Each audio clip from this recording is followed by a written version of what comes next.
Eu vou pegar aqui ponto a ponto a última pesquisa Atlas, inclusive o cenário que o Renan já está com 9,8%, praticamente 10% das intenções de voto. Eu percebi agora que em vez de olhar para a câmera eu estava olhando para o outro lado, então ignore. Você parece burro! Eu vou falar sobre esse assunto logo depois que vocês se inscreverem no canal, clicar no sininho para receber as notificações e lembrando que a gente está aí na reta final, quase chegando já no período eleitoral e eu preciso muito da sua ajuda na nossa vaquinha, né? O link tá aí na descrição do vídeo. Vocês sabem que a gente está enfrentando uma máquina aí bilionária, né, de PT e de PL, que tem muito mais recursos do que a gente. Então a gente precisa muito do apoio de vocês, como nós já tivemos ao longo aí desses últimos 12 anos e dessa vez a gente está mais otimista do que nunca, mais forte do que nunca e mais preparado do que nunca para vencer essas eleições. Bom, vamos lá, eu já falei do primeiro cenário para vocês. O primeiro gráfico é esse aí mostrando, né, Lula 46,3, Flávio 36,6, Renan 7,8, aí depois, muito distante, está lá o Ronaldo Caiado 2,9. E aí você vê lá o primeiro cenário, né? Curva de crescida de Renan Santos, curva de queda de Flávio Bolsonaro, também um ligeiro crescimento do Lula, mais uma vez reforçando aquilo que a gente já vem dizendo, né? Quanto mais coisas aparecem em relação ao Flávio Bolsonaro, né, mais fica claro que levar o Flávio para o segundo turno com o Lula significa eleger o Lula. Então quem apoia Flávio, apoia o Lula. Tá muito claro assim que não existe voto útil no Flávio. O sujeito que está declarando o seu voto no Flávio nas pesquisas tem que ter a consciência de que está declarando o seu voto no Lula se for levar o Flávio aí para o segundo turno. Aí fazendo recorte por idade, né? Renan Santos em primeiro lugar entre 16 e 24 anos, ampliando a vantagem que a gente já tinha antes, aí 37%. Começamos a aumentar as intenções entre quem tem 25 e 34, né? Millennial, né? Que é a minha geração, que eu tô ali na fronteira entre Z e Millennium. Então, 25 a 34 anos, 13%. E aí, nosso desafio, né, de avançar em relação às mulheres e de avançar entre quem tem mais de 35 anos de idade, que é o nosso desafio. E aí esse é um ponto importante de falar aqui, né? O Renan tem uma taxa de conversão muito alta, aliás, a mais alta de todos os candidatos. Não é feeling, né? Também é feeling, mas é pesquisa, é número, é o que todos mostram. Quanto mais as pessoas largam preconceito e param, porque o cara é lulista, né? Muitas vezes você acha que não tem como virar o voto do Lula, mas vamos lembrar, nem todo mundo, aliás, uma minoria de pessoas que vota no Lula, de fato, é um petista esquerdista. A maior parte das pessoas que votam no Lula é um eleitor comum,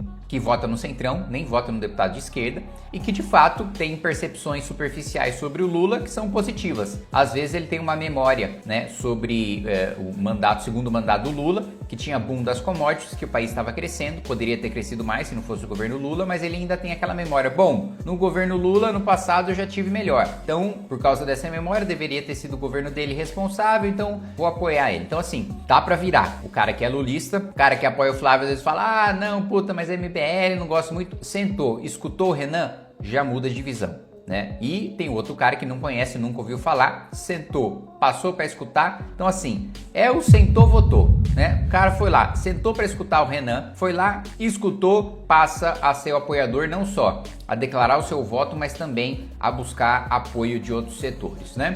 Aí tem o recorte religioso também. Hoje, aí nós temos em primeiro lugar, né, os nossos apoiadores evangélicos, em segundo lugar os católicos, outros ali de outra religião, 2,8. Aliás, a maior parte do nosso apoio está nos crentes sem religião, né? Que hoje em dia é o meu caso. 19% das intenções de voto, 8% ali entre os ateus. Regiões, né? Hoje nós estamos mais forte no Centro-Oeste, com 13% das intenções de voto. Região que nós estamos disparado mais fracos, o Nordeste, com 5%.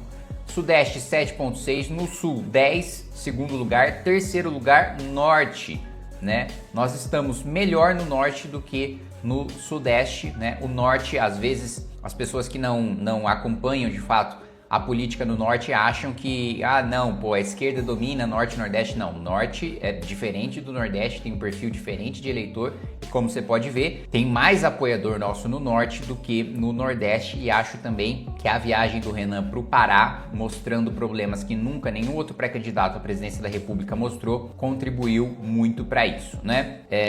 Aí tem o segundo cenário, que não tem muita diferença, né? Tem alguns candidatos a menos, mas não tem grandes diferenças. Cenário 3, com Michele e Bolsonaro, né? Maior parte dos eleitores do Flávio vai para o Zema, o Renan cresce, né? O Caiado cresce também, né? Então a saída do Flávio fortalece todos os outros, mas assim, eu acho que a Michele teria mais intenções de voto se de fato fosse a pré-candidata, se de fato tivesse confirmado sua candidatura. Eu acho que essa pesquisa reflete uma percepção equivocada do eleitor de ela não é candidata, então colocando o nome dela na pesquisa, né, ela não vai, então vou declarar o voto para outro. Mas eu acho que teria mais. Mas, naturalmente, né, quando sai o Flávio e o eleitor é pego, digamos assim, de surpresa com uma pergunta sobre Michele, a maior parte dos votos do Flávio vai, num primeiro momento, é bom ressaltar, num primeiro momento para o Zema e para o Caiado, mas a partir do momento que o Renan deixa claro as suas divergências, né, as suas diferenças em relação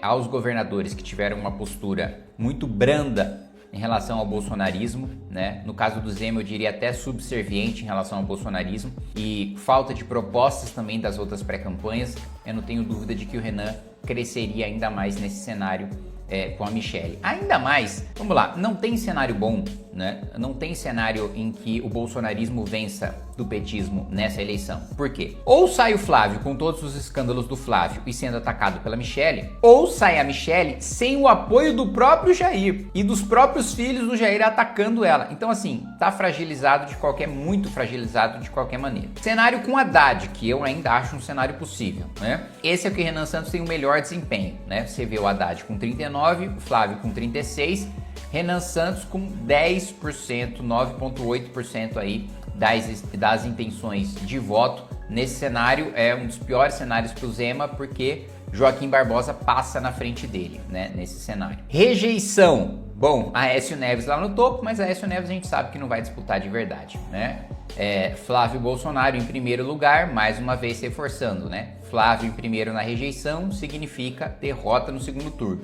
Primeiro turno é sobre apoio, segundo turno é sobre rejeição. Lula, né, atrás do Flávio, Jair Bolsonaro atrás do Lula, Michele atrás do Jair, Caiado atrás da Michele, Zema, né, atrás empatado com Caiado, e Renan Santos, né, aquele que tem a menor rejeição dentro do campo da direita. Lembrando que, comparado com a última pesquisa, ele aumentou o nível de conhecimento e quanto mais pessoas conheceram, menor foi a rejeição dele. Isso é sinal de uma pré-campanha vitoriosa, né? Aí, pensando no futuro do país, o que te causa mais medo? Aí, primeiro lugar, eleição do Flávio, e em segundo, com 6 pontos percentuais de diferença, a eleição do Lula. Mais uma vez, quem apoia Flávio, apoia Lula, né?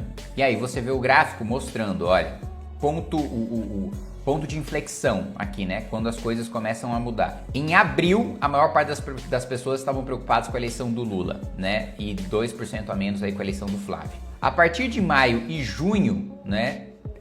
Faz a boca de jacaré, ali como a gente chama, né, em que a eleição de Flávio passa a preocupar muito mais do que a reeleição do Lula, mais uma vez mostrando que a pré-candidatura do Flávio é uma pré-candidatura derrotada, né? Aí, ó, identidades políticas, também é uma boa notícia pra gente. Direita bolsonarista é 23, esquerda lulista é 22. Esse é um eleitorado que 80% desse eleitorado, a gente está falando de 45% dos eleitores, falando da direita bolsonarista e da esquerda lulista, a gente está falando que desses 45% de eleitores, eu vou dizer que 70% deles, né, não dá pra gente virar. 30% desses eleitores ainda dá pra gente virar, né? De um universo de 45%, dá pra gente virar 30%, né? Mas a boa notícia é, se a gente soma, primeiro, a direita não bolsonarista, os independentes e a esquerda não lulista, que esses são votos que 100% dá para virar, alguns já estão conosco, né? A gente está falando aí Vamos fazer a soma aqui básica. 37, 48. Estamos falando aí de praticamente 50% do eleitorado, né, que ou está com a gente ou está muito aberto a nos apoiar. Então, nós temos uma margem aí muito grande para trabalhar, né? Outra excelente notícia, né? Partido de preferência. Primeiro PT, depois PL, em terceiro lugar com 7% a missão. Olha só, a gente surgiu agora, é nossa primeira eleição. Vamos comparar com o PSOL, por exemplo. O PSOL que tem uma militância muito aguerrida, que tem um eleitor muito fiel, mais fiel do que o petista, que está aí há mais de década, né? Tem 3,6%.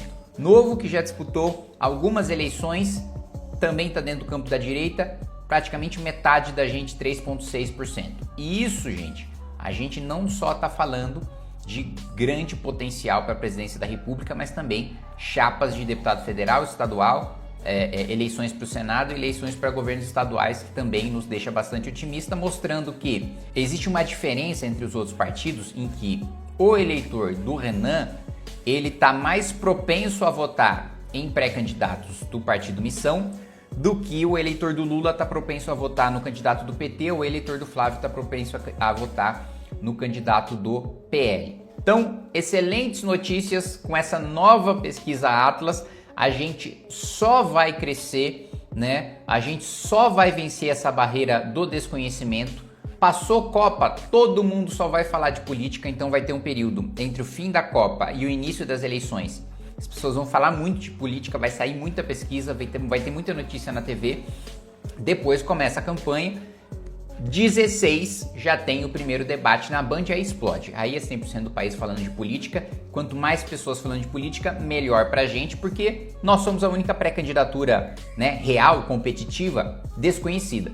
E ainda assim, a gente já está consolidado em terceiro e crescendo nas pesquisas. Acabando com o desconhecimento no debate, porque veja, vamos supor que o Renan não tenha um debate excepcional. Eu acho que ele vai ter, mas vamos supor que ele não tenha um desempenho excepcional, que ele tenha um desempenho razoável.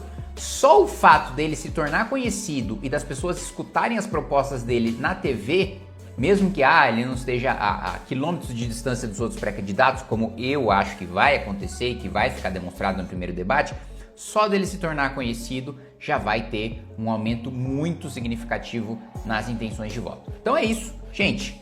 Você que chegou cedo, né, sabe desde antes que nós vamos vencer as eleições. Eu sou o Kim Kataguiri, vim do futuro para dizer que Renan Santos é presidente da República e eu sou ministro de Estado.